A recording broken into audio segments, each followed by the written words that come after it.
after tonight. You don't have to look up at the stars. No, no, no, no. I Come take a look at my dream world. Tonight. You don't have to look up at the stars. Chat. If you wanna come get it, then come for it. I'm so clean, my kick's nice. I'm Chuck Norris. Minute made the beat bounce, had to jump on it. Run for it, run. Gump Forrest Gump like hollow pumps. You gotta jump, no trouble, no double. I got a stunt. You don't have to look up at the stars. Make one wish, you're looking at a star. Swag so fresh, you can put it in the jar. And the way I change gear, you can put me in the car. I remember when me and Seif used to sneak in every concert door. Now I got my feet in. Every day is Get Friday, no weekend. You don't have to look up at the stars. Good night, everybody. Welcome to another edition of This Justin. My name is Neil Hoyt. There is no This Justin without Justin, but there is because it's now my show. Ha ha ha. Told you all it would have been my show one day. And we have an esteemed panel of guests here. We have AJ, we have Ken from the Green and Beige podcast, we have Mario Loki, avid French fan, and a very annoying person. And tonight we are talking about the 2022 FIFA World Cup. Gentlemen, how you doing? How is everything? Everybody good?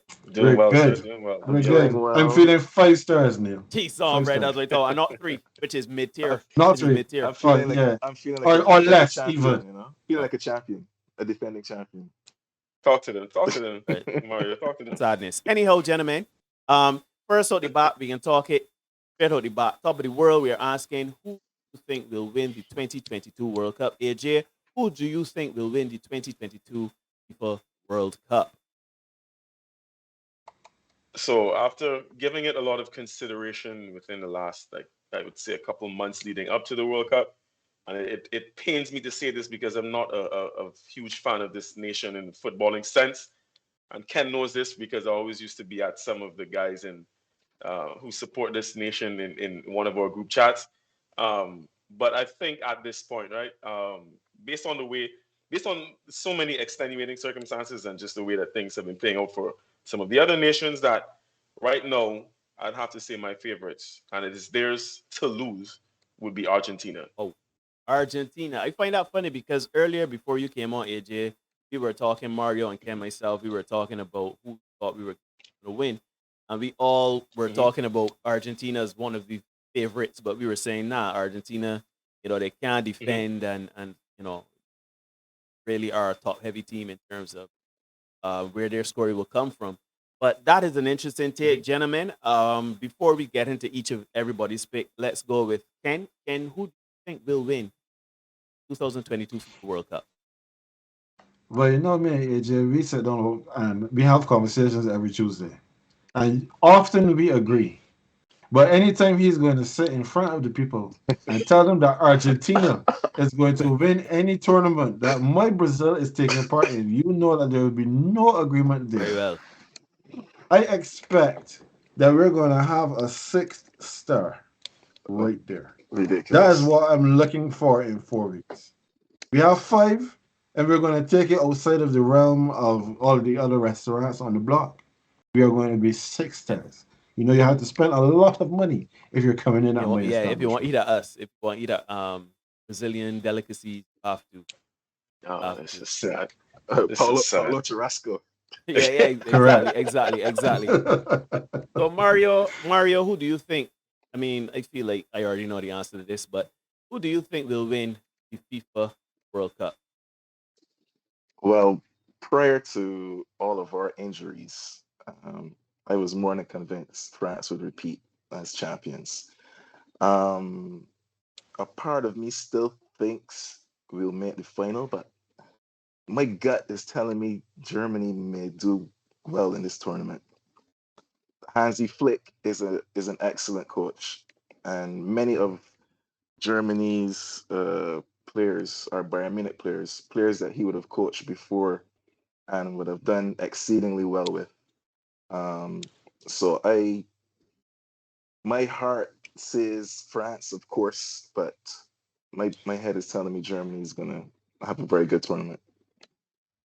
Okay, well, for me, I think it is interesting because as much as my head would like to say Brazil as well, I think Germany is one of those. Well, I think that they are always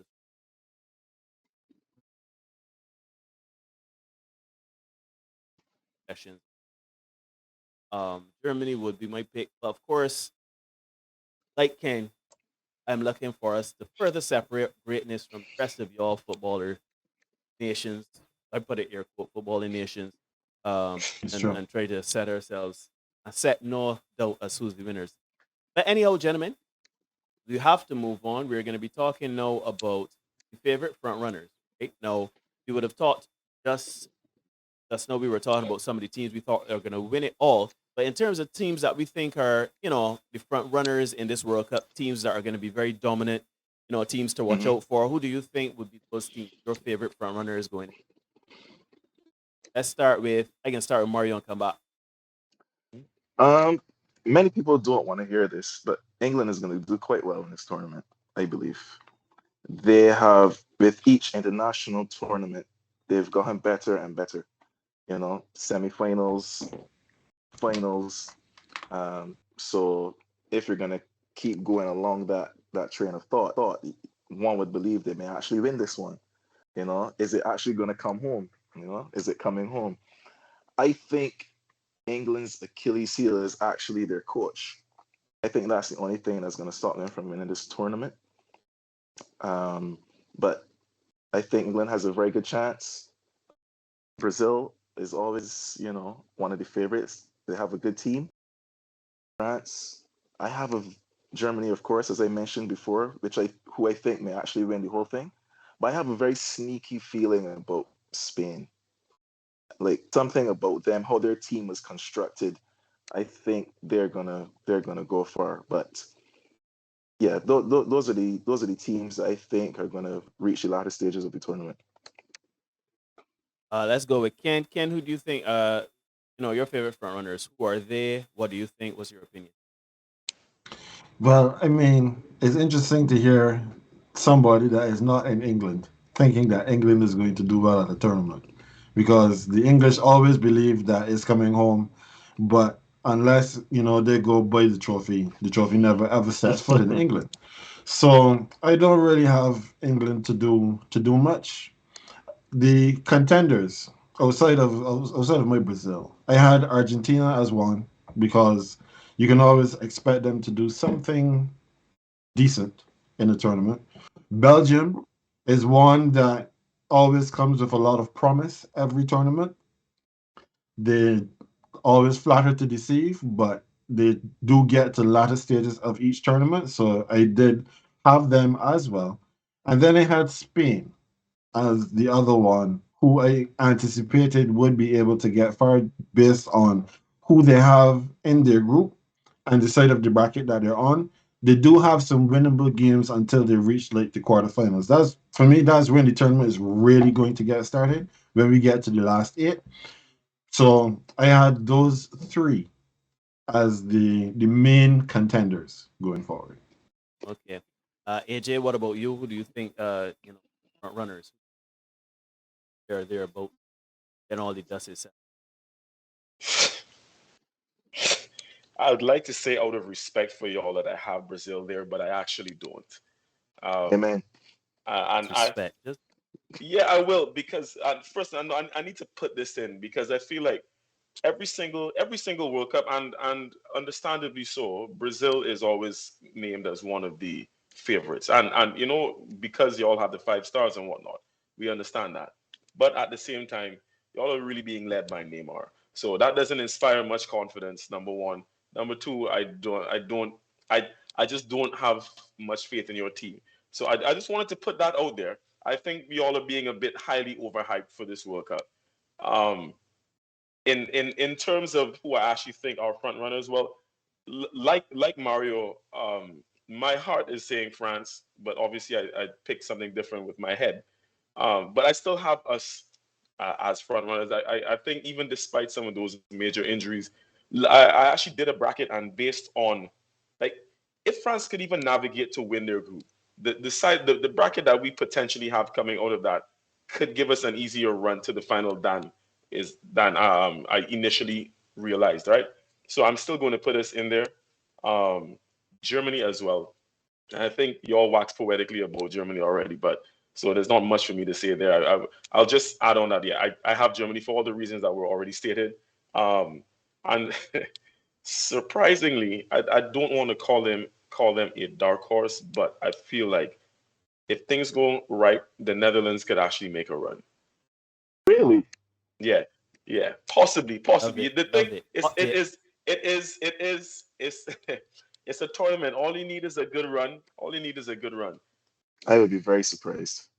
And I hey, think I'm not putting them at the top of that front runner list. I'm just saying I'm lumping them in there somewhere. based on recent history, they're just happy to be there. Hey, I ain't against that train of thought. It's just the chips could fall. Like who would have expected Croatia to be in the final last year? Not last year, but last time. Good point. So Good point. you never know. For me, I think front runners, obviously the usual suspects: Brazil, Argentina. You have France, Spain is always very dangerous. Germany, we spoke of. In terms of an underdog, a dark horse, which is a perfect segue into our next segment. We are going to be talking about horses. Gentlemen, what do you think about teams like Senegal Hold on. as a dark Before horse? before we So move forward, so I'd let. before we move Sorry, forward, go guys, ahead. how are you not mentioning England? How Why how? would anybody have faith in England? Put them on, put England them has on. Because proven over the last two tournaments that they are a team to be reckoned with. Which two tournaments? They had a The good run Euros at and Euro. the last World Cup semi-finals, finals, and the team and the Okay. players are only getting better. I would put them as a dark horse, Wait, but they certainly are not a favorite front runner of mine. what? Well, This is look at crazy. look at the composition of their squad. This is They crazy. have picked how many right backs did they pick compared to left backs? When you know that all they like to do when it comes to picking the midfield is that they like to pick a lot of favorites, I and then it's going to be Harry Kane and whoever else up front. listen. When you cannot trust England All in I a am tournament. all I am saying Mar is all I am saying is Mario, if we are looking at this, removing bias and looking at performances based on the last two tournaments, you cannot poo-poo England. You can't. You, but you could always poo-poo it's not. England though. I don't even think it's poo pooing, right? But first of all, I have two words for you, right, Mario? Harry Maguire. He's going to start, and he no, you might And laugh, but Harry if Maguire is quite effective in a back three, which Southgate will play. everyone says that, but you know that the reason why Chiellini or whoever it is scored in the Euro final that they lost is because Harry Maguire couldn't mark him, right? Yeah, He got spun around yeah, because he could not mark yeah, him. yeah. Look, the man cannot defend, and he's going to start in this team. I don't care how many people are around him. He All you need to do is attack he him, will and you will start, which score. is bizarre. And No, but it, exactly, and and people are going to say, well, to your point, that they've been getting better with each tournament and whatnot. But at the end of the day, I just don't see the metal in that team. You know what? You know what? Actually, for me, if I don't rate a team or player or whatever, you know what actually like turns me into a fan of theirs? Winning. Hmm. So you actually have to win, which is why I'm not that down on Argentina now, because Argentina went into Brazil and won a Copa America that I thought they were going to lose. Right? England has not done this, and people told me, well, yeah, well, we dominate English fans, like we dominated the game against Italy. Yeah, but that's how Italy plays. Mhm. Italy wanted you to have possession, and all they did was sat back and counter. That's how Italy always plays. So I don't even buy into the fact that England looks good and whatnot. The fact is they're not effective when the time is when I think that's a bit harsh. yeah, when it's I crunch think time that's a bit essentially. harsh. I think that's harsh. It might be, but no, I am always one to say if someone proves me wrong, I will put my hand up and say I was No, wrong. fair see, enough. but Until England wins something, I'm not putting them in That's inside any kind of front that's runner fair, or but the progression is there. The progression is there. yeah, but okay, I think so it's only fair to give them credit for that progression. you Because can you can give them. the same teams that we have been praising, England has done better than them in the last two tournaments. Yeah, Yeah, but but so go ahead, Ken. Go ahead. Pioneer, you go ahead. No, I was just What I saying. was gonna say. Go ahead, Ken. Go ahead. You Go go ahead. ahead. No. You go ahead. For sure. You go ahead. Okay, so but what I was coming to say is that it is absolutely correct when he talks about Harry Maguire. Mhm. When England made their run in the last couple of tournaments, Harry Maguire was playing for his club every week in a settled system that was allowing him to perform Agreed. and cover up his deficiencies. What has happened since the last Euro is that Harry Maguire has been standing in the town square and somebody has pulled his pants down. He has been completely exposed. Declined. So now he's coming into this tournament having hardly played a minute for Manchester United. He has absolutely no form. He has no confidence going Agreed. into this I tournament. agree with And you. because England has such a paucity of options at centre back, they have no choice but to play him because they're not going to play Tyrone Mings, of course. I did. So when you have no You gotta play Ben Harry White. Maguire, who is pulling down his own players, who is tackling his own men, kicking them in their face, trying to defend on corners.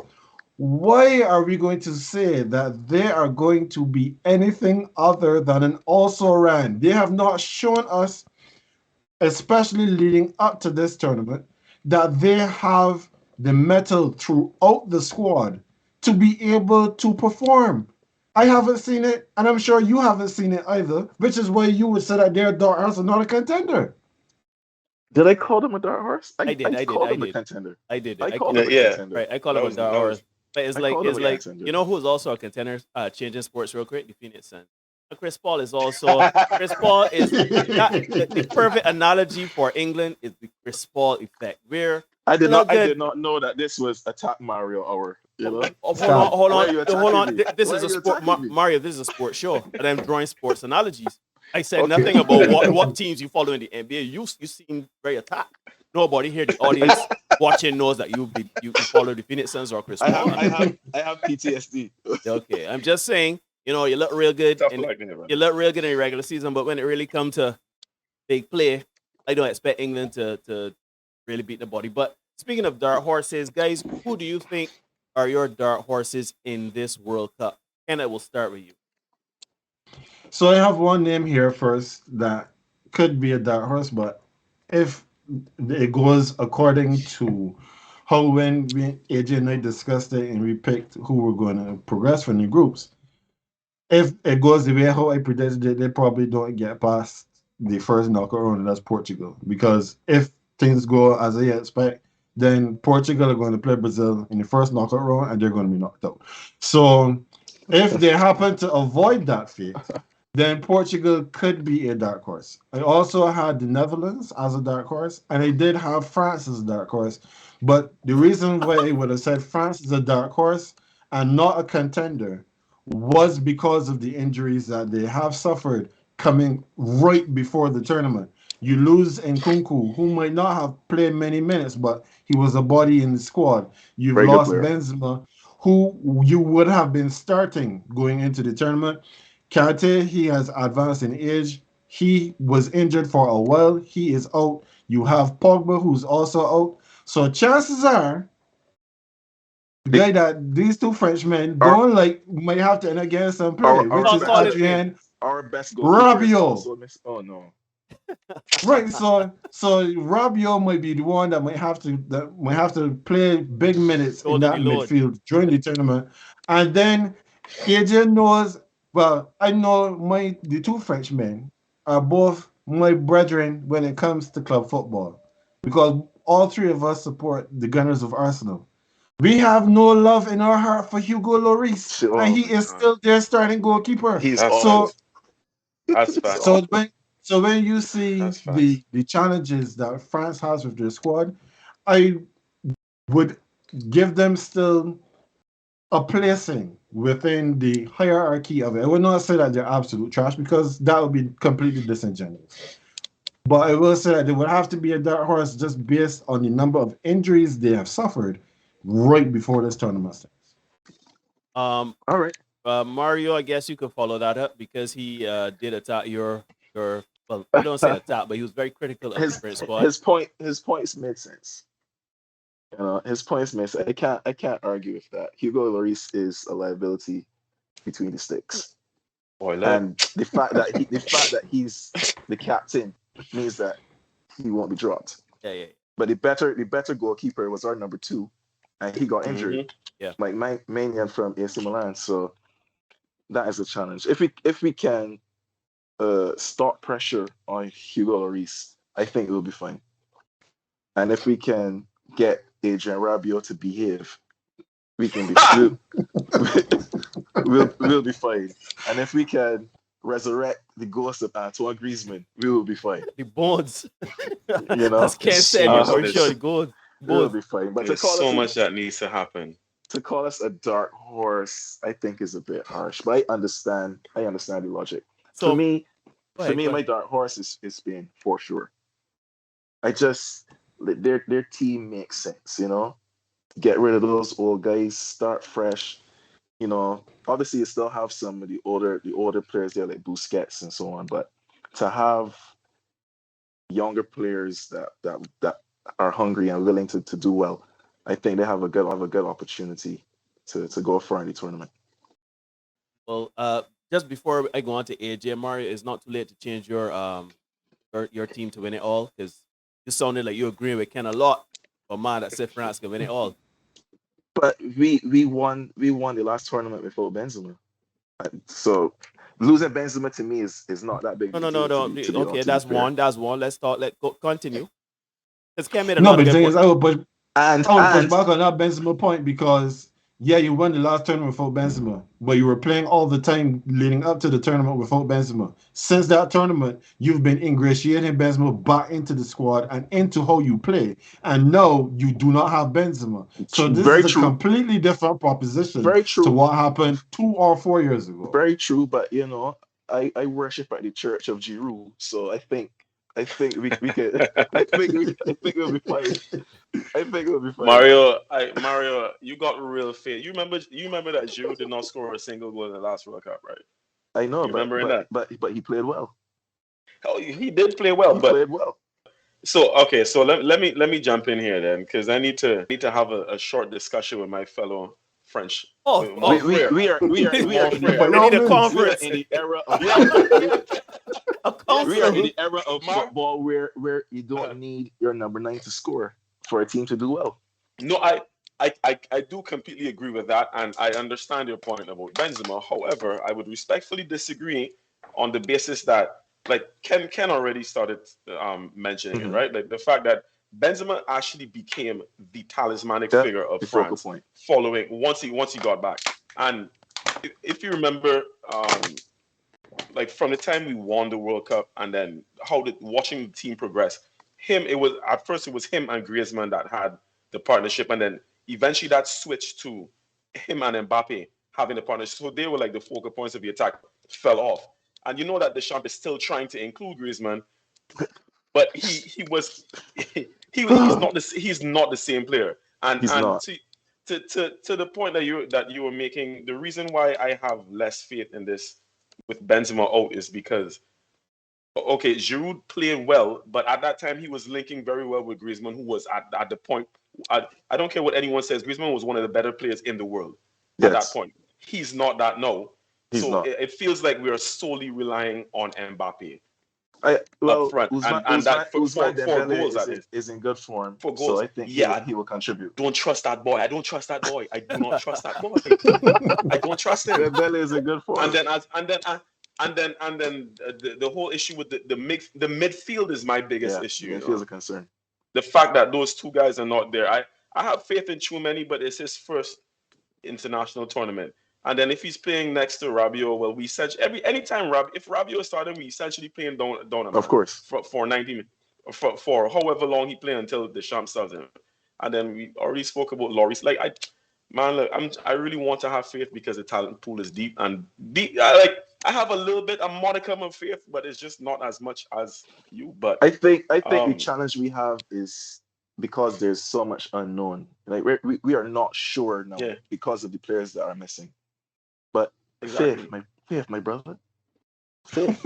This is Yeah, hilarious. well, This, you know I'm what? trying to walk by faith, not by sight. You know what this is? This sounds like an AA meeting, you know, like brothers trying to support Yeah. each other, like people got voices and trying to break habits. You two freshmen sound Yes. exactly like that. But anyhow, AJ, you gotta give us your dark horses. Who do you think for you are the dark horses in this tournament? When you ask dark horses, you mean in terms of actually winning or just like making a good run and going a bit further than expected? I think a combination of both. I think that obviously dark horses are people that are teams that obviously can threaten out of their group and then kind of take in somebody's teeth, Su- so to speak. surprises. Yeah, surprises. So teams that can not Okay, necessarily win it all, but be very, very competitive and a tough out for certain teams. so in that respect, I kind of want to throw a few names out and try to be as succinct as possible, I guess. I will actually mention England because of all the points Mario made earlier, right? I think it, like I said, I don't want to be unfair to them, and I think getting further in tournaments and then losing one, it kind of builds you up to be able to like understand how to maneuver when you get back to a final. It's the same thing that happened to us. I'm one of the French fans that's of the belief that we won that World Cup primarily because the players suffered defeat at the Euros, right? So I can't take that away from England. So I'll say that I will have England as a dark horse to win. But I did also have a couple other names that I have as dark horses, not necessarily to win, but possibly to do better than I guess they may have done in the past, and like that people might not be looking for. And they're actually two African nations. I know you mentioned Senegal before, but for me, it's actually Morocco. I have Morocco to get out of that group, and not Croatia. And the second would actually be Ghana. I actually think people are sleeping on Ghana. Me included. I think Ghana's going to get out of the group. Yeah, Me included. I think Ghana's going to get. I feel like both of these African nations will get out of their group, and potentially it depends on who they play, but I even have Ghana possibly winning their group. What? Yeah, that group with Portugal. Yeah. I don't have that much faith in Portugal. Uruguay is Um, in that group. I guess Going home. I guess we could get to that in a little bit because that's a much more long discussion. This is mad. Talking about relics. Who? Uruguay. Uruguay. Nah. Okay. Playing with 46-year-old Forlan and 48-year-old Suarez, and I think that's all right. I think Ghana could cause an upset and win that group, and Morocco as well. Like I said, I could see both of them getting to the knockout rounds, and if they pick up enough steam and things play out in a fortuitous way for them, possibly even win a game. But I would say dark horses in that respect, like surprising a lot of people. Okay. I would have From to, those two, yeah. yeah, you guys kind of hit me in the head. I do for being a dark horse because with England, as much as we are saying we made our jokes about them not necessarily having the grit or the metal, they are still a team that a header or a goal in the box can push them out of a bracket, and every point counts when it comes to the tournament. So, I mean, England for me is one of them. For sure, I would. Portugal. You see, if you think about Portugal, right? Is like they're one of those teams that look really good, like a Bugatti. That is like there's a whole lot of Cristiano Ronaldo and his whole, but really and truly those things are not economical. Those are not cars that you would drive around daily. You just want to look pose and look good. But We can't raise. yeah, we can raise. Not even that. But Portugal could be a tough out for a team or make a bracket very uncomfortable. I do agree with teams like Spain. Yeah, I agree with most of the picks you guys said. It's just I want to know, Mario. I can chat with you. French guys. If you want to change your picks for who can win it all and everything, that we can. No, Have the no, council. please. If you guys need to counsel again and huddle up, y'all could always call a timeout. You know what I mean? please. Y'all could go again. So, I but hope you have subtitles for when we win, because I'll only be speaking French. Mario said he could download Babbel and learn French. he could learn French. I got the Rosetta Stone fired up already. Anyhow, we're talking a lot about England as we move on here. Now we're talking about the group of death. Now we're talking about the group with Iran, USA, England, and Wales. It's quote unquote the group of death. Gentlemen, do you agree with that? I mean, I don't even think That's just the group of heartburn. There's no death involved. Pepto Bismol group. There's no death involved there. That is not a group of death. That is an easy 1-2 for England and the US. Right, a slight Easy naming. 1-2. Oh, in the US? Yeah, easy 1-2. I don't have the US to get out of that group. Well, you have Really? Wales. You have Wales. I do. I Yeah. do. I do not have faith in the US. I Wales do don't not have have the faith. firepower. Yeah, but I don't have faith I, in US either. Yeah, it's less about faith in the US though. I don't have faith in Berhalter. Mm, understood. yeah, They yeah. have the talent, though. They have the talent.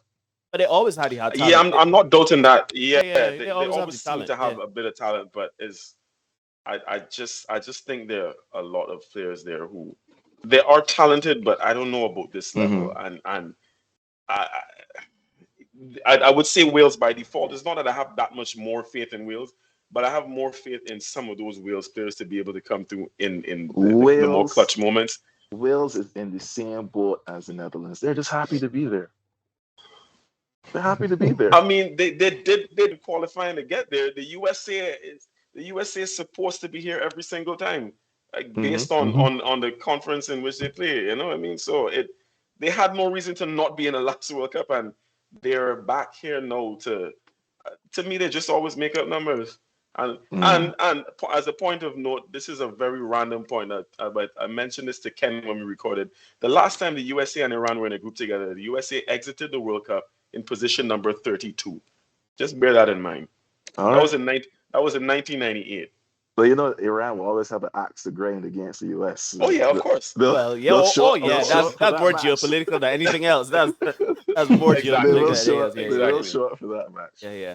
And you're as we were previously go ahead. discussing what Ken was saying, Ken made an excellent point just before we came on here that Group H is probably the group of death. Yep. And I wholeheartedly agree. Mm-hmm. I wholeheartedly agree. Yeah, that is. Yeah, I agree. She discussed that on the show as well. Ghana, Portugal, Uruguay, South Korea. Mm-hmm. That is a pretty deadly group for sure. And you know, seems that you can join and fight in every match. Each team in that group has legitimate stars, difference makers. Yeah, because if you remember, like what happened in the Champions League on day 6 in the group with Tottenham, where everybody could have progressed, everybody could have won the group, and everybody could have finished last. Yeah, that is how I see this group at the start of the tournament. Yeah, because when we look at most of the other groups, even that same group with England and the US and Wales, you would think that it would fall between, like England will have to mess up to not win that group. And then it will fall between the US and Wales to come second because nobody expects Iran to be able to progress. Who is Iran supposed to beat of those three? But when you look at Group H now, Group H, like AJ and I both agree that Uruguay is poorly placed to get out of that group. Uruguay barely made it on the plane to get to Qatar in the first place. That's okay. And then all right. I don't see them having the current quality to beat Ghana, because when we look at let's talk about their forward line just for a few seconds, right? Their forward line is Darwin Núñez, who nobody outside of Liverpool really has significant faith in. And Benfica fans. You're right, and Benfica fans. But the funny thing is, when you mention the Benfica fans, is that Benfica was laughing at the amount of money they got for him because he was not even the best striker that they had on their books. And the fact is that when you look at what he has done, he has had one season where he has been prolific. Why am I putting my faith in Darwin Núñez? To me, that is losing my money. Gotcha. Then we have Edinson Cavani, who really should be home. The only thing that he's probably going to be good for right now is scaring somebody with his hard face. And then we have the remains of Luis Suarez. Suarez has not been that dude for at least 2 years now, because he was not that dude when he was playing for Atletico, and they just shipped him out. I don't even know where he is right now. So he's at the current Uruguay champions. Yeah. Oh, so he back home then. Yes. He back playing home. Yeah. So basically, they just gave him a place so he could keep running around in the hopes that maybe he has some form going into the tournament. So there's no hope there for Uruguay. I believe, I strongly believe that when we look at that group H, that is definitely the group of death. if Heung-min Son is able to play any game, South Korea is going to be a very difficult out. But Very good I team. also had Ghana to win this group and Portugal to come second. Okay. All right, guys, we can move So on. so all of your faith is in Jordan Ayew scoring goals. I have more faith in the Black Stars than everybody else in that group. Wow. Oh dear. Wow. Okay. All right. Well, we can move on here because this one is going to be a very interesting topic that we're going to be talking about injuries. Some of the front Oh, runners. Yes, yes. Talk about that. We have obviously France having a lot of some of their stars. We have Senegal with Mane. He has. Well, gentlemen, let's start with AJ. What do you think about, or well, first identify the key injuries, and then talk about how the team can kind of circumvent these injuries to be as efficient and prolific as they could potentially be. I mean, for my team or just because Well, I mean, there are obviously, quite a number. right? Mhm. There are you quite know, a number. I mean, plenty. I'm sure Mario is going to cover France in great detail, so you don't necessarily have to cover France. Who else had injuries though? Who did it? That's the thing is, yeah, that a lot of. England. I mean, France is a major one that I was considering. Yeah, in England's case, like if with England, I think the biggest pitfall for England was the right back position, if I'm remembering correctly, Left back. because Tr- Trent is left. Left back. Because But they in have terms of so many right backs. But they yeah, but lost Ben Chilwell. right, but on the right, that a lot of the guys were injured as well, and then Trent was badly out of form. So the But issue, Trippier is gonna start anyway. yeah, well, most likely, but don't forget, like leading up to even his place wasn't assured because even leading up to there were murmurs that Ben White could have been playing there because he was called up and obviously because he'd been playing there for Arsenal for this season. Um, yeah, so left is the position. I honestly can't even remember who they called up to play on the I left. don't remember you. Because is Shaw back in the team? Yeah, Luke I don't Shaw. know his Luke team. Shaw. It is Luke Shaw. Shaw. So I don't think there's. And I that is think a significant drop in quality from Ben Chilwell. it is. So in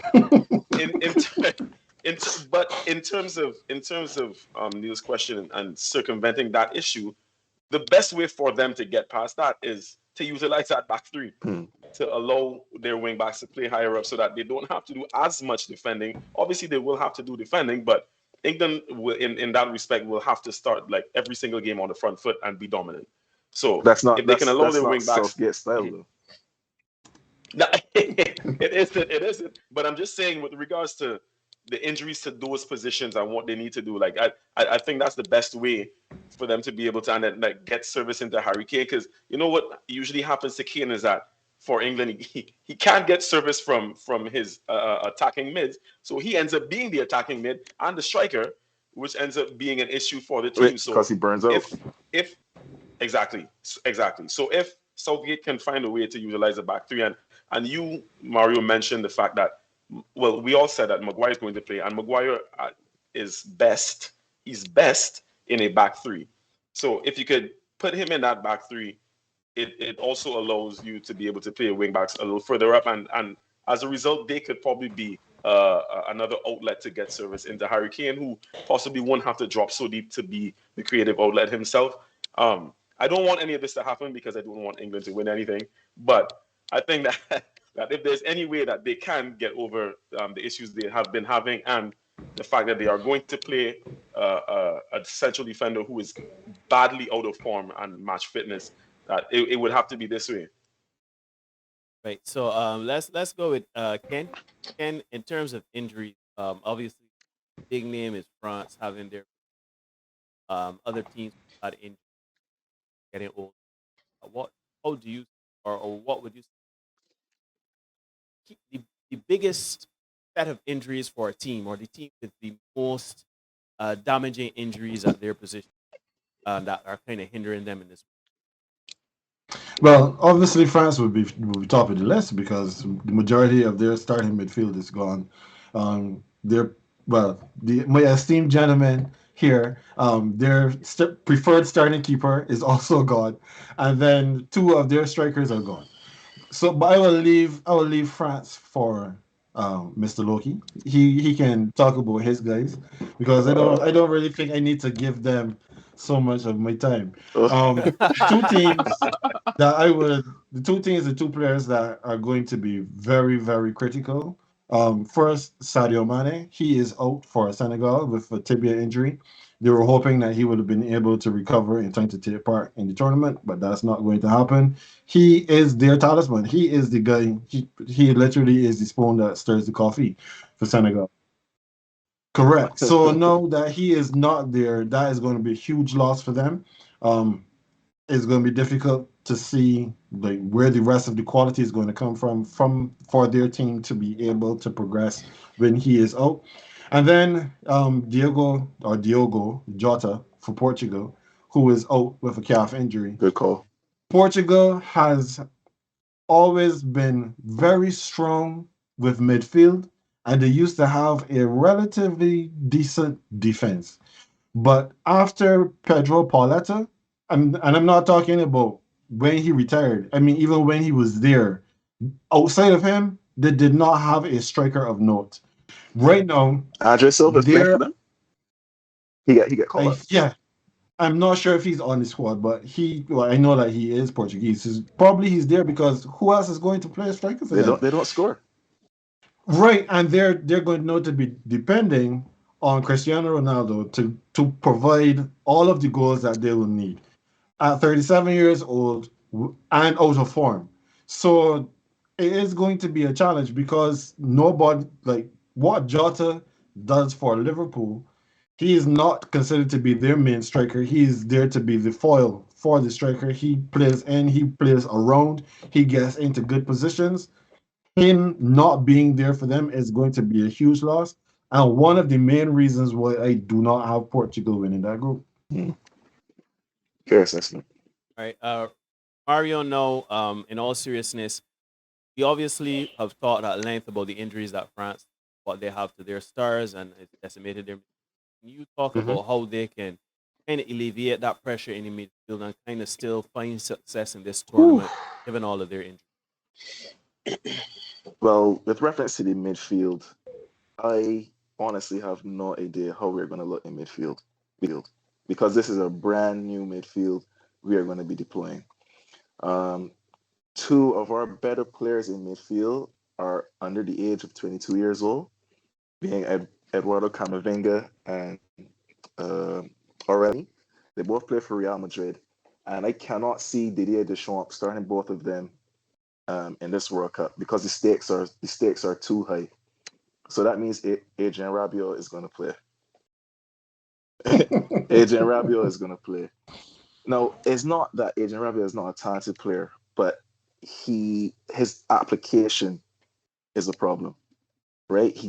He is one of these players that you watch him play and you do not know what he adds to a team, right? But Didier Deschamps believes in this guy, so we just have to trust that who's his mother, who's his agent. So we, Correct. we, we, we just have to hope that Didier Deschamps can deploy a system that will allow him to use these talents that we're yet to see. Um, in terms of Benzema being injured and Christopher Nkunku being injured, I would have said before I don't have a problem with Benzema being out. But to be fair, since he was reintegrated into the team since his exile, um, he's been a talisman. Didier Deschamps has always wanted him back into the team. He finally got his wish, and as soon as he came back into the team, we lost in the Euros. But I'm not gonna say that that's a coincidence. But he's the current best player in the world according to the Ballon d'Or, and it's the first time in over 4 years that the Ballon d'Or winner is not going to be at the World Cup, so it is a big deal.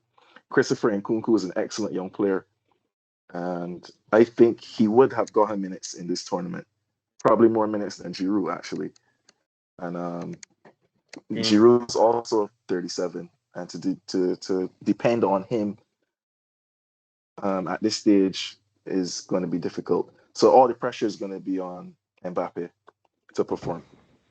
So the injuries that we have are in key areas, and if we can get to the semifinal, I will be relieved.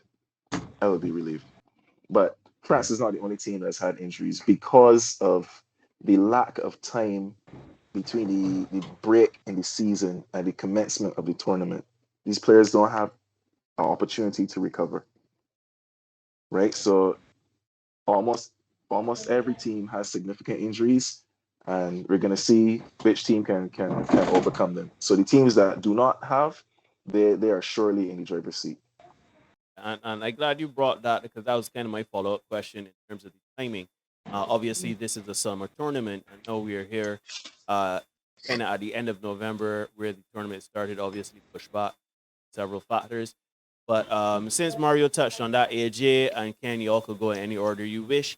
What do you think about the timing of this tournament? Does Mario have a point in terms of players not having the opportunity to rest and recover from their respective tournaments that they would play and leagues that they would play, respective wherever it is?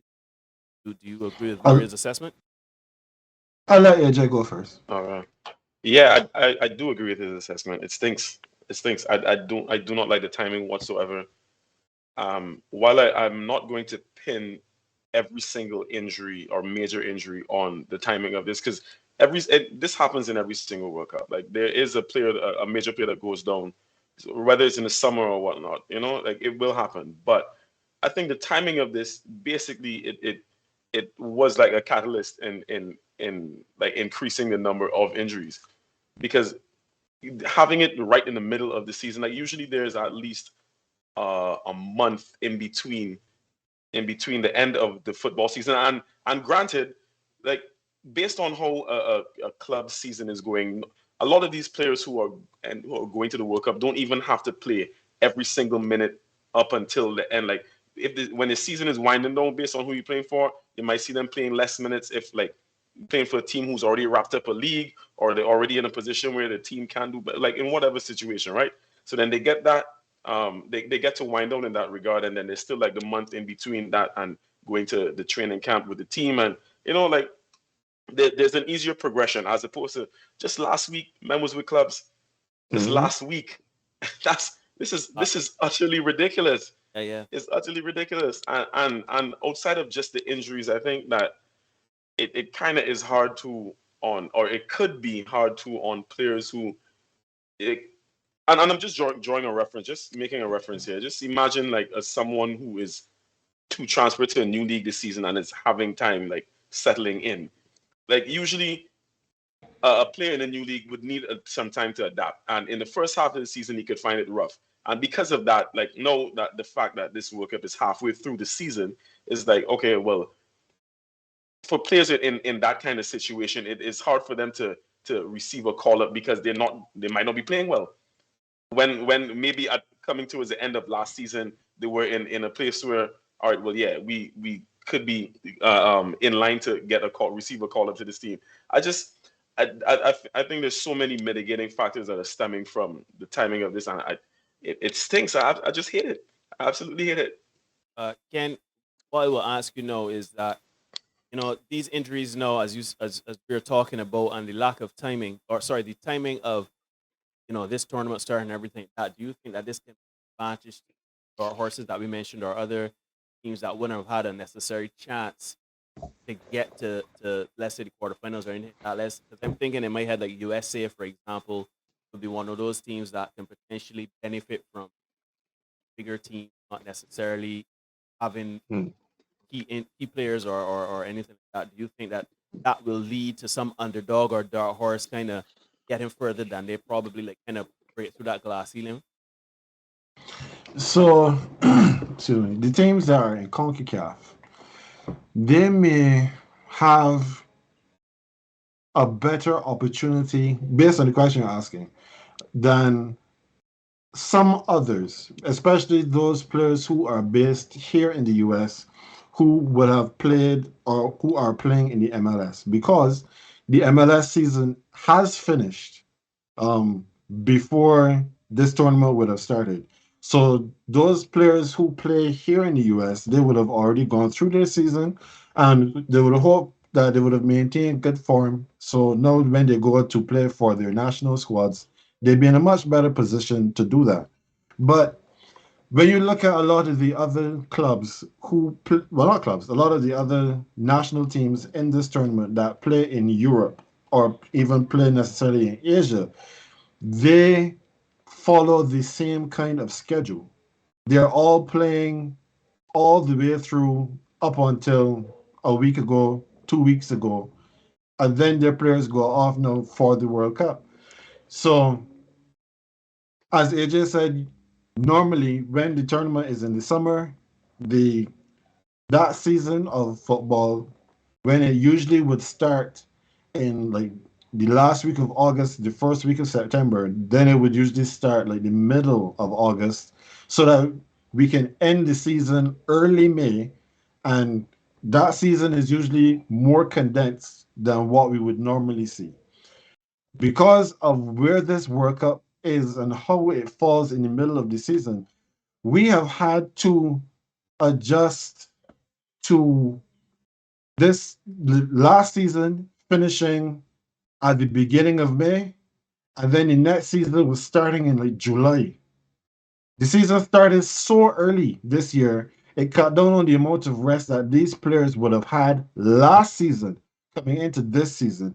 And now we have a condensed, compressed schedule, like if we were trying to get oil from olives, where we have it was 17 games, 16, 17 games that most clubs have played up until the beginning of November, which usually would have been where they would be close to ending in December.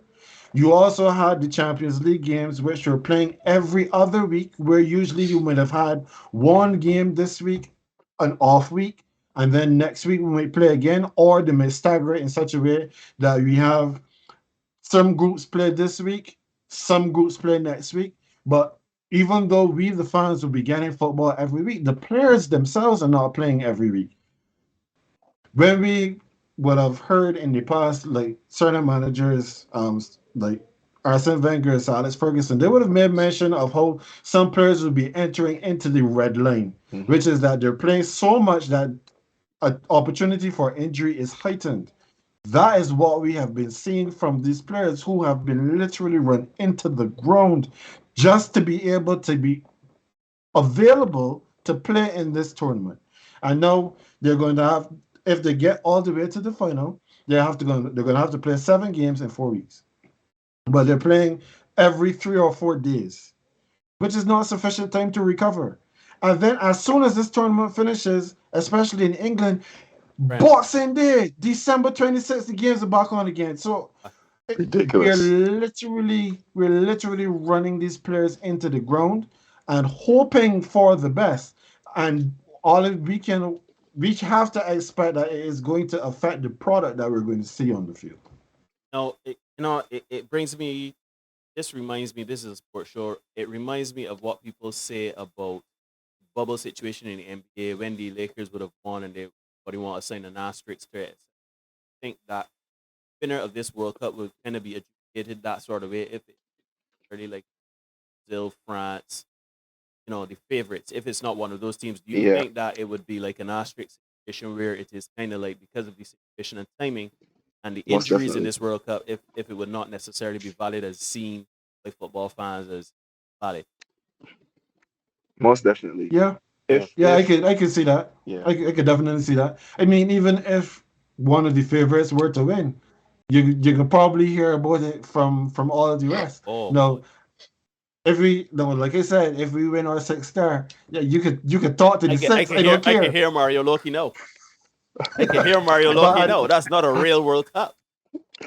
yeah, but at the same time, it does have to be taken into consideration that what we are seeing right now and what the players are having to go through is unprecedented, and we just have to hope for the best that everybody can come through this tournament fit, not injured, not out for 3 months, so that when we get back to the clubs, when the clubs now have to go shop, everybody has to go shopping in January because Well, all their best sure. players are going to be tired or hurt. Yep. Then we can see what the rest of the club season is going to look like. Well, let's move on from there, guys. We're talking about Qatar being the host nation for the controversial Qatar being the host nation for the FIFA World Cup 2022. We know it's well reported and documented about all of the issues they have had. Most recently, they have been in the news for banning alcohol in stadiums, kind of banning how you show PDA with your partner in these stadiums, even down to like the dress and the wear of some people in these stadiums. Of course, we know about the history of the workers who would have passed away in preparation of the stadium for this World Cup. So, gentlemen, and I'll start with you, Mario. Do you think that Qatar is a good choice for hosts, or do you think it's a big mistake? I'm kind of split on the decision. And the reason I'm split on the decision is I think most nations deserve a fair shot to host an international tournament, right? And the fact that this tournament is being held in an Islamic state should be celebrated. It should be like a good thing. But it's been met with lots of negativity, and some of it is deserved. Um, but I am definitely split on the decision. Um, at the end of the day, however, each nation or territory has laws, and laws are to be, adhered to and observed. And if you're making the decision to enter a particular territory that has specific laws, then I don't understand the uproar about upholding this nation's laws. It is a sign of respect.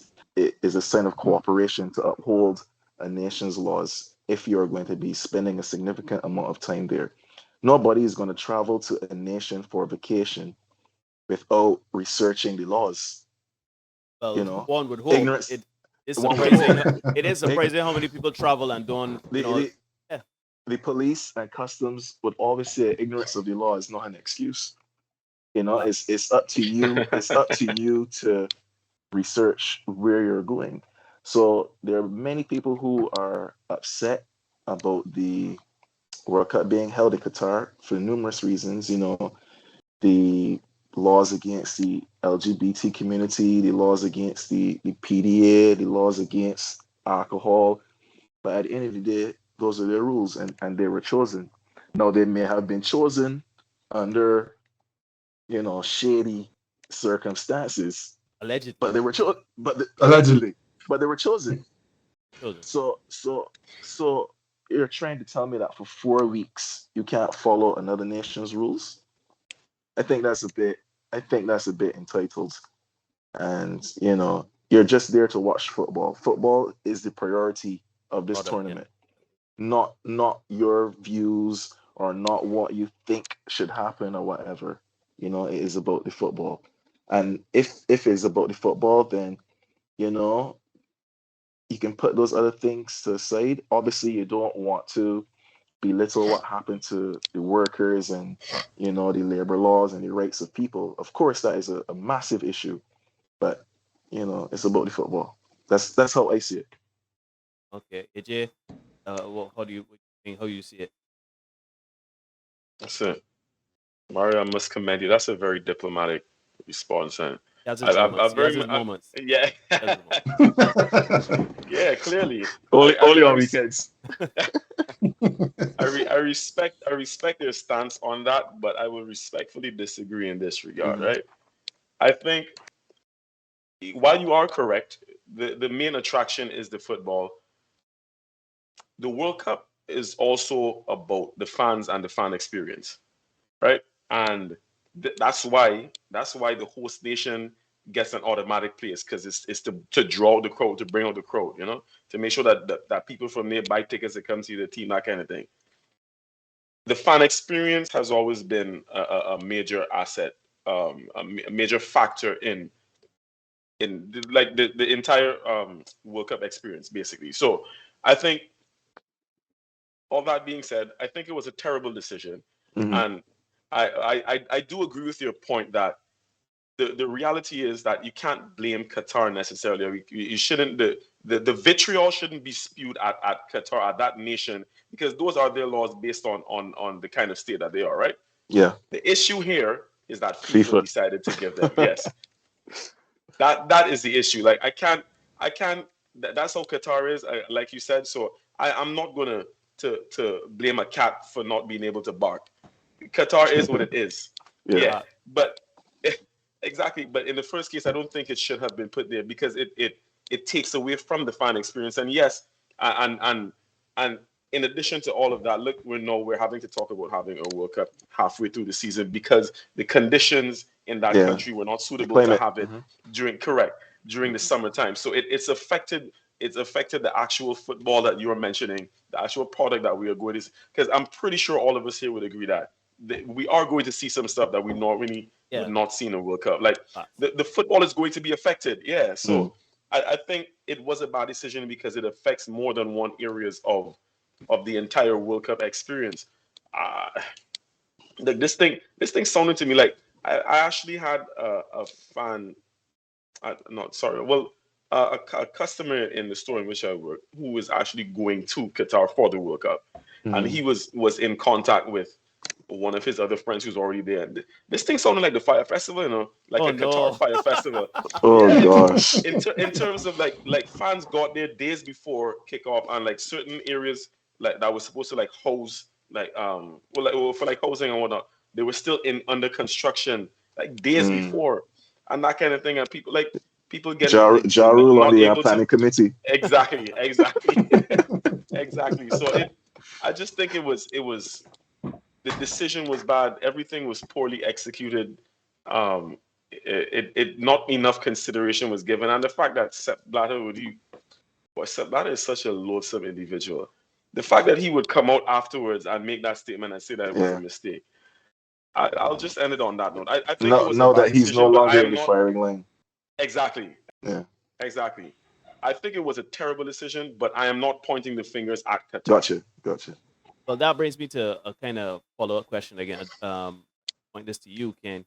In terms of it being a bad decision, do you think that, as both Mario and it are saying that it should more be on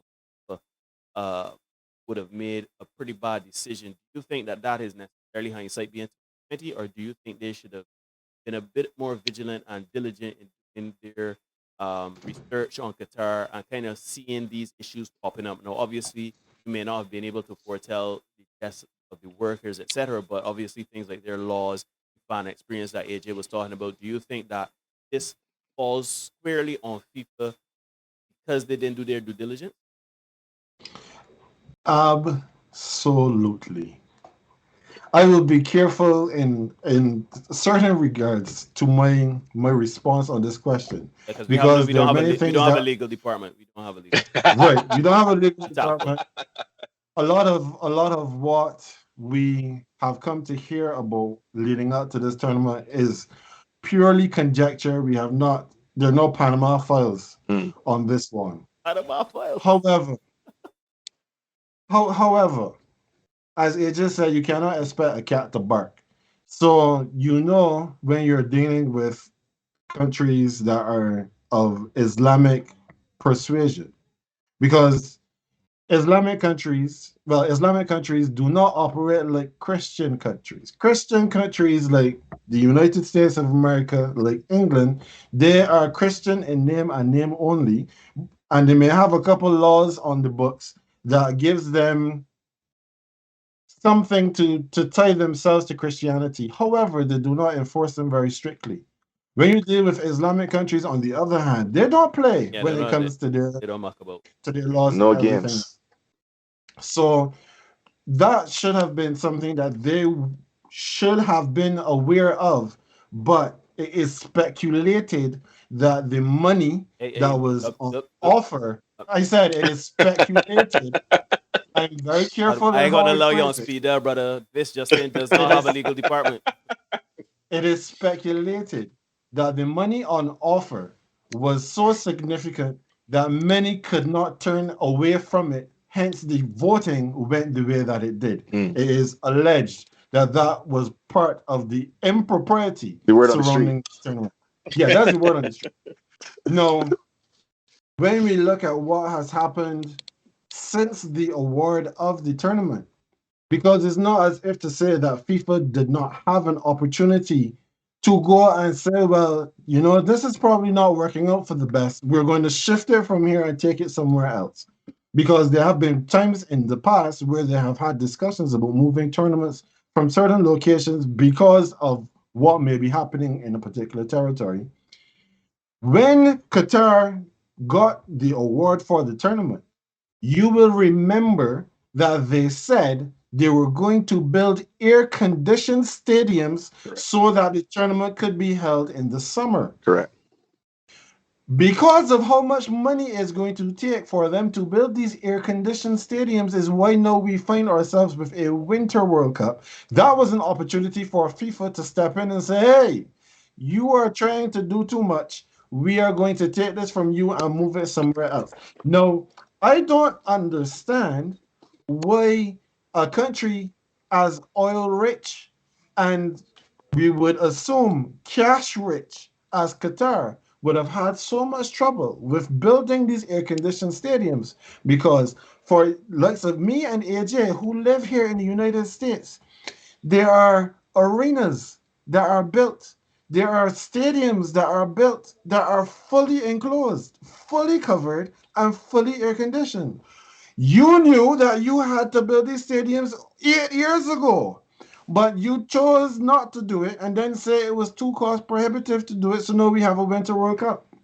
FIFA had so many opportunities to get themselves out of the mess that they had created, but because this was a mess of their own making, they did not want to do what we would consider to be the right thing and move the tournament to somewhere that they could maintain their regular schedule, if for no other reason than for the football itself. But when Sepp Blatter now finds himself in prison and allegedly can't spend the bribe money that he got, now he's going to come out and say, Come on, King. You can give me a job on bench. Being a bench podcast, you got a job for me when this job. Yes, he said. I said allegedly. I don't have any facts. It's alleged. It is alleged that when Platini and Sepp Blatter were involved in this whole situation, these were part of the charges that got themselves kicked out of FIFA and banned for life. The money's sweet. So exactly. So while I cannot confirm that they receive any money, I can confirm that it was part of the allegations that got them kicked out. So if you want to argue with me, you go argue with the lawyers that got you kicked out of FIFA. We have reason to believe, but we have no confirmation that bribes were passed. But we understand that people got in trouble because supposed bribes were passed. Can I say that? Is that fair? Is that okay? Right now we in for petty info pong. Go on, man. Go ahead. Continue, brother. Continue. Right. So all I'm saying is, FIFA has had multiple opportunities that they could do something different. They chose not to do so, and their reasons are their own. They know why. We don't know why, but we know what we hear on the streets as to why. So now the tournament has started. The horse has bolted from the stable, and all we can do is run behind it because there's nothing else that can be done at this point. Okay, ladies and gentlemen, just know that I will know the new producer of BH podcast after the lawyers put a cease and desist on this just in. It has been a wild ride. I really enjoyed it. But anyhow, we thank you for that. Anyhow, let's to follow up on that, I think everybody here all jokes aside, you guys kind of nailed it. I don't have any input here because you can't really blame Qatar. Qatar was not, they didn't choose themselves. Right? And at the end of the day, you don't start up. right? Because Ken already got me in the fiery Mario Ranger. with a technicality. No, right? But in all seriousness, it does. There are a lot of things that people would have done over the last few years that are kind of shady or allegedly. And then when you wrap up buckle of this tournament and it can push back and where it is now, etc., it does have a very smell on it. You know what I mean? It doesn't look good. The optics are bad, and based on everything that's going on with FIFA these last few years, it doesn't look good on the organization and how they are going about their tournament. Because, as you guys are saying, Mario said the product is in jeopardy now. Fan experience now, as AJ said, is in jeopardy, and of course, looking at the organization, everybody can be looking at them kind of side eye going forward whenever a country is chosen, particularly if it's a country where you hear the name and you're like, Am I wrong in saying, right? Whenever the World Cup is held not in a European country or the US or Canada, that people have a problem with it? No, you're you're not not wrong. you're not wrong It in saying that. happens all the time. But hold on a minute, no. Let's and this is now going in the realm It of happens all the time. this is going to go into cultural and commentary, right? Because let's be honest, as Ken was saying, the countries that we are talking about, the European countries, South American countries, USA, etc., those are Christian countries. Those are the countries that most people kind of are a bit more tolerant and a bit more forgiving about things.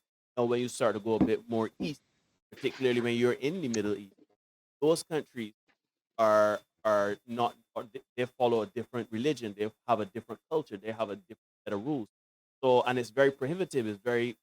It does not include sport. If you understand what he's saying, Mhm. like it doesn't consider sport.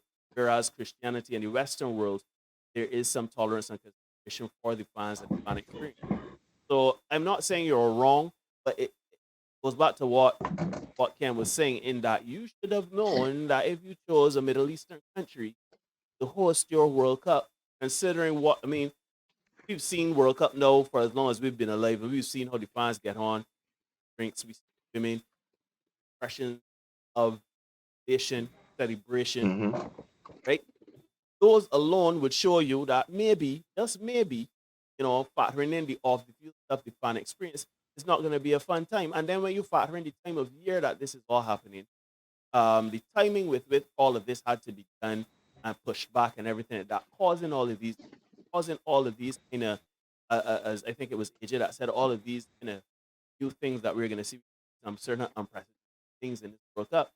I think that FIFA should have done a better job in kind of screening what was going on. No, we could go into the speculative stuff. We could go realm of clandestine, but in the end, I think FIFA dropped the ball here in choosing Qatar because it seems like nobody is going to have joy in this World Cup, really, in Mm. terms of the No, overall experience.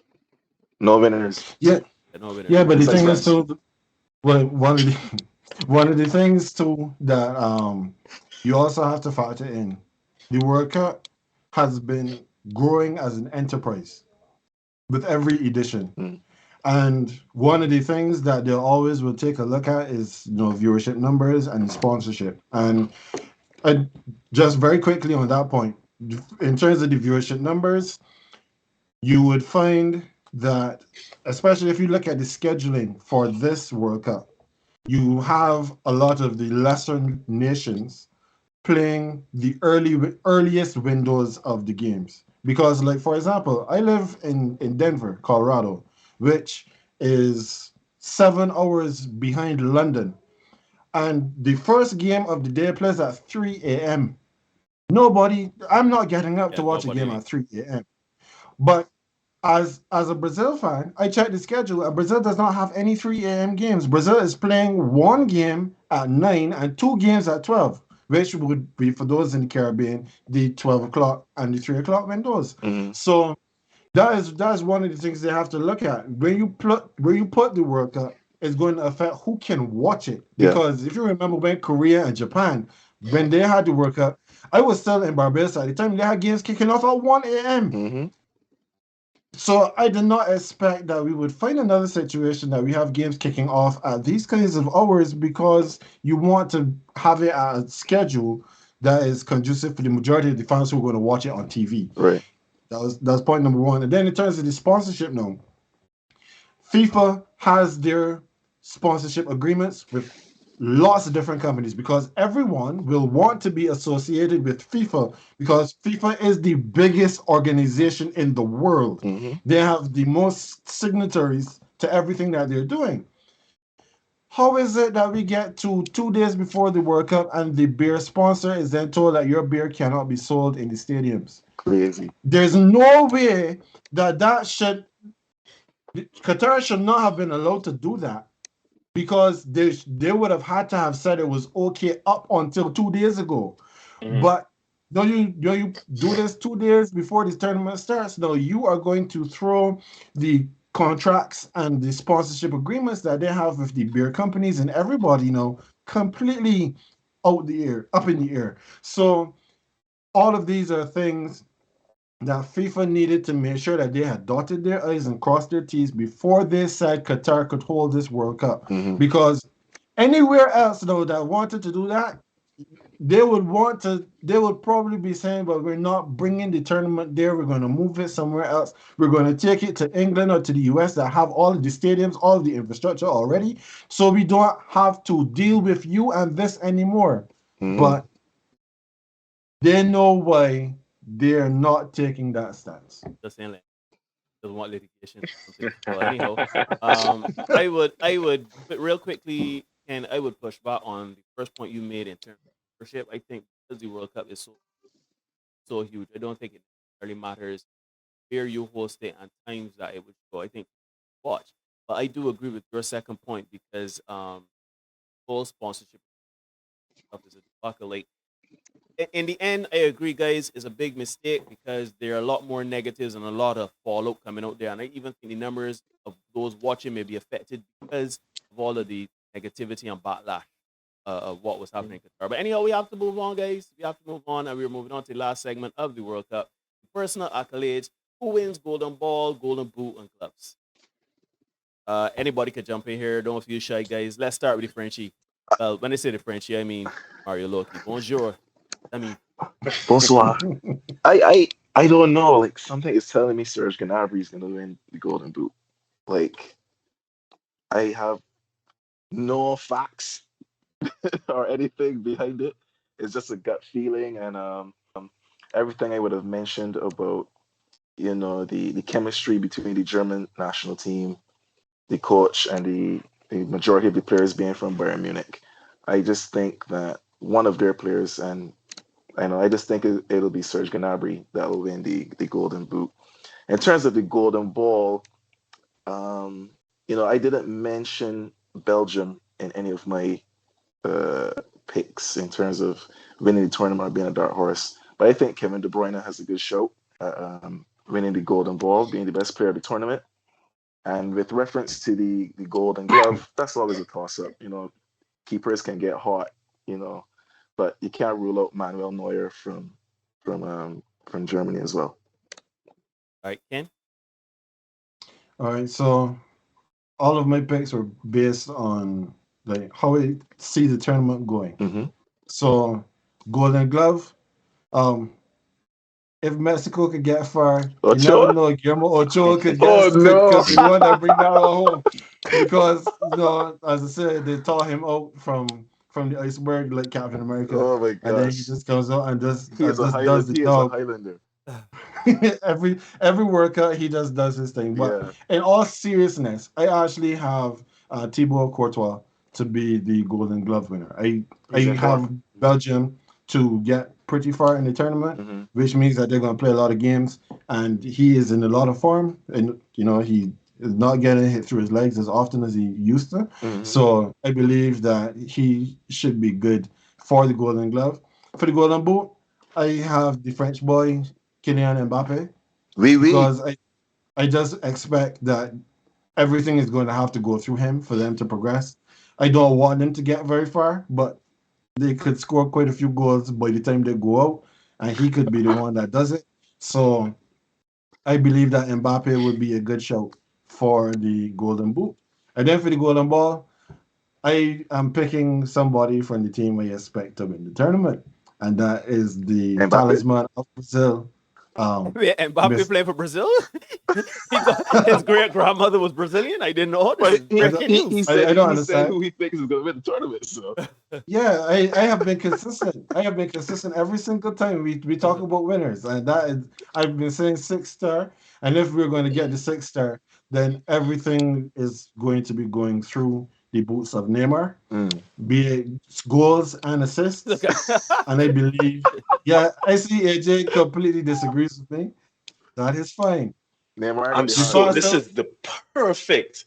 This is the perfect segue for me. Finish that point, Ken. Finish that Aye, point. got him. Right, because I believe that as Brazil goes, so does Neymar. Neymar is going to have a great tournament. I see no reason why he's not going to have a great tournament. And as a result, he and Brazil are going to have the two best trophies going back to South Oh America. boy! Wow! Wow! Wow! I'll give you a few reasons why Neymar won't have a good tournament because he never does. Because he never does. I want to listen. I've been saying this for years, and I don't care who Brazil fans take exception to this. Neymar is arguably the most overrated player of my generation of football that I have seen. And let me put context to this, right? This is not saying he's bad, because especially in BIM, like people like to associate the term overrated with meaning bad. I'm not saying Neymar is a bad player. He is a very good footballer still. However, people have this man class too highly. Ken, what has Neymar actually done for Brazil? Neymar has not lived up to any sort of hype. At the only international tournaments that Brazil have won when Neymar has been a fixture in the team have been without him. When he's there, y'all don't win. It's a proven fact. When he's there, y'all don't win. When he's not there, y'all go on to win. Neymar, he does, except for, I would give his 2014-2015 season was incredible. Overall, that was the year when he scored in the Champions League final and all that. I think he hit like over 20 something La Liga goals. Win the Champions League. That he was incredible that year. The follow-up year, decent as well, but they didn't win the Champions League. Neymar doesn't perform. He doesn't carry Brazil. He does not. So the fact that and the fact that there's a young team behind him, a team that's now trying to mold and gel, I don't understand where all this confidence in Neymar comes. What really do y'all see from this man to show that he's a leader to help you win tournaments? He has never done it. He has never done it. And people is talk. I hear so much criticism of Pep Guardiola about how Pep can't win a Champions League without Messi. When Neymar never win them without Messi neither.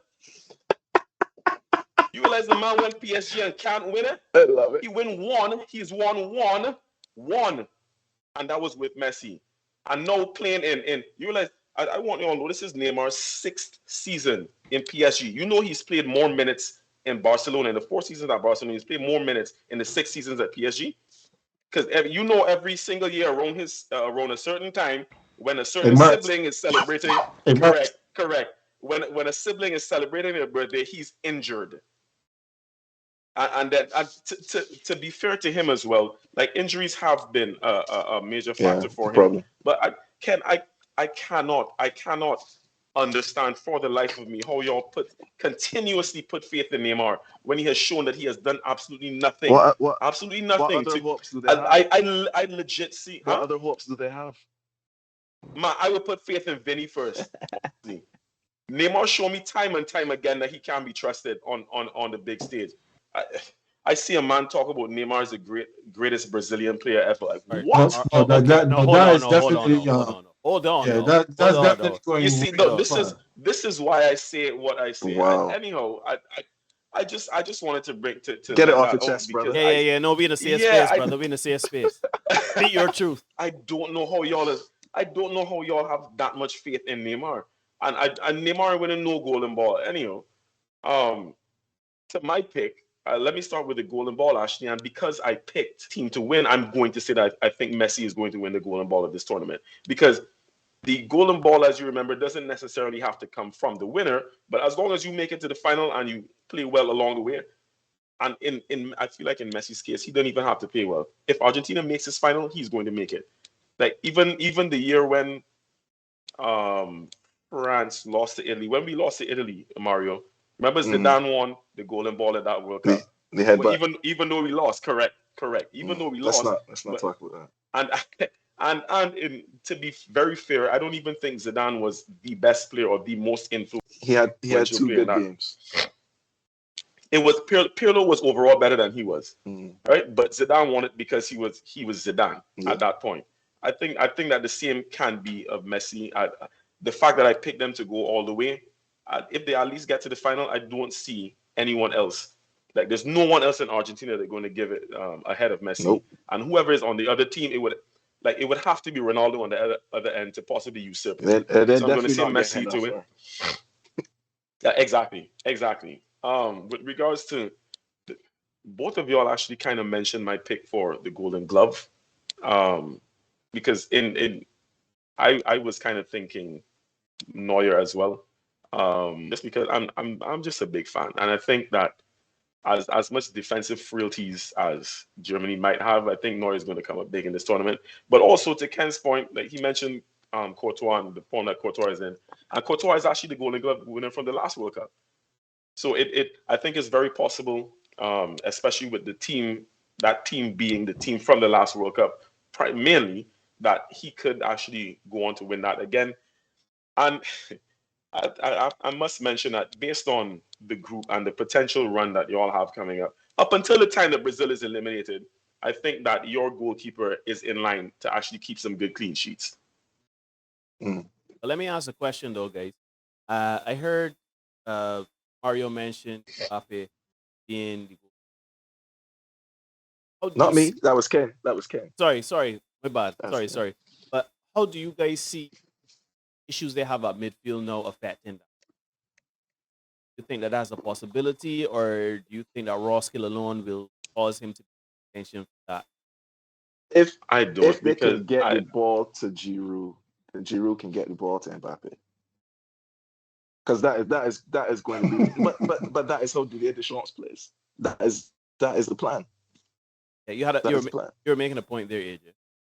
no, I was just saying I don't see it happening because I think Mbappe himself is actually going to try to do too much, and it is going to hamper his play in terms of goal scoring because the fact that so when with Benzema back in the team, him and Benzema had worked this tandem where regardless of who was up front, the other would drop to the left. So they always were interchanging, and that caused problems for opposing defenses.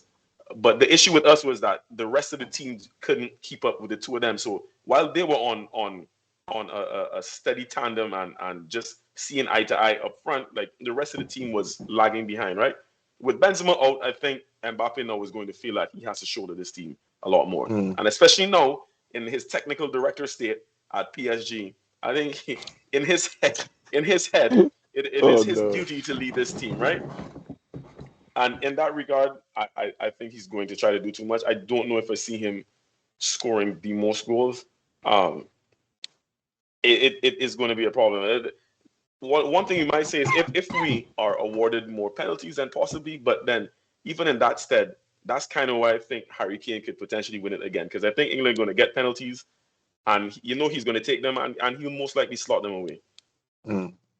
Well, interesting discussion, guys. We've come to the end of the show. So I'm going to have both Ken and AJ plug the Green Beige podcast. Guys, tell us how, when, and where we can. So we're on every Tuesday. We're on Tuesday nights live at 6 p.m. Mountain, 7 p.m. Central, 8 p.m. Eastern, 9 p.m. in the Atlantic, which is Barbados and everybody on the Eastern Caribbean side. We tend to have spirited debate, but we get more spirited when we come on this just in because we have somebody to referee us. Whereas when it's just the two of us, we can't allow ourselves to get too passionate and then, the conversation went off the rails. But we are there every Tuesday. Every Tuesday evening, we are live where we take your comments, your questions. We interact with our fans and our viewers as we go through our show. We have a great time. So everyone is invited. You can search for green like the color and beige like Bajan, Baje. You can find us everywhere podcasts are. If you're not finding us, you're not looking for us. So just come hang out, have some fun. Will Right. do. Mario. Mario is obviously the president. Does not have a podcast, but he's a very avid sports fan. Mario, any last words for the people? Not in a negative or morbid way. But last words. Um, just thanks for tuning in. I hope what we said made sense, and people learned something, about France, and we're gonna probably win this tournament. You know what I learned about France? They hardly agree on anything. It's true. That's what I learned tonight. They hardly agree on anything. You guys, you Hey, wanted to the debate each other. reality is both of No, no, no, both no, of us no. couldn't come in here on the scene. Like the Mario had to be the one to push the French agenda. Like he has to hold a steadfast faith. Somebody And has to be the yeah, villain. he has to hold exactly. So, And But I'm the one to bring more calmness to the proceedings and more level-headedness. So you're the reasonable one. Well, he's the delusional one. We got it. but the thing is though, That term delusional is so ugly. it's Just such a bad connotation. But I did like how you exactly. guys support each other. You guys in the middle of the show had a council, a conference. You all kind of say, huddle up, let's have a talk, let's talk about it. But anyhow, this just in, you can check us out every Monday at 8 p.m. Barbados time. I don't know the times. I think it's 7 p.m. Eastern. I don't know the mountain. I think that is 6 and 5. 5. 6 and 5, and then it's 4 on the West Coast, 4 p.m. So you could check us out. This just in every Monday, but this obviously we want to do something special because it's the beginning of the World Cup. We want everybody to enjoy the World Cup. It's going to be amazing. Whether you think that is going to be low quality or because the injuries are going to hamper it, we still love football. We still are going to tune in and we are still going to root for our team. And we just want to see a good product. So, guys, for AJ, for Ken of the Green and Beige podcast, for Mario Loki, the avid French fan, I have been Neil Hoyt for this just in. Thank you very much for joining us. Au revoir. I know that after tonight, you don't have to look up at the stars. No, no, no, no. I Come know take a look at my that dream you know world. Tonight, you don't have to look up at the stars. Chat. If you wanna come get it, then come for it. I'm so clean, my kick's nice, I'm Chuck Norris. Minute made the beat bounce, had to jump on it. Run for it, run, Gump Forrest Gump like hollow pumps, you gotta jump. No trouble, no double, I got a stun. You don't have to look up at the stars, make one wish. You're looking at the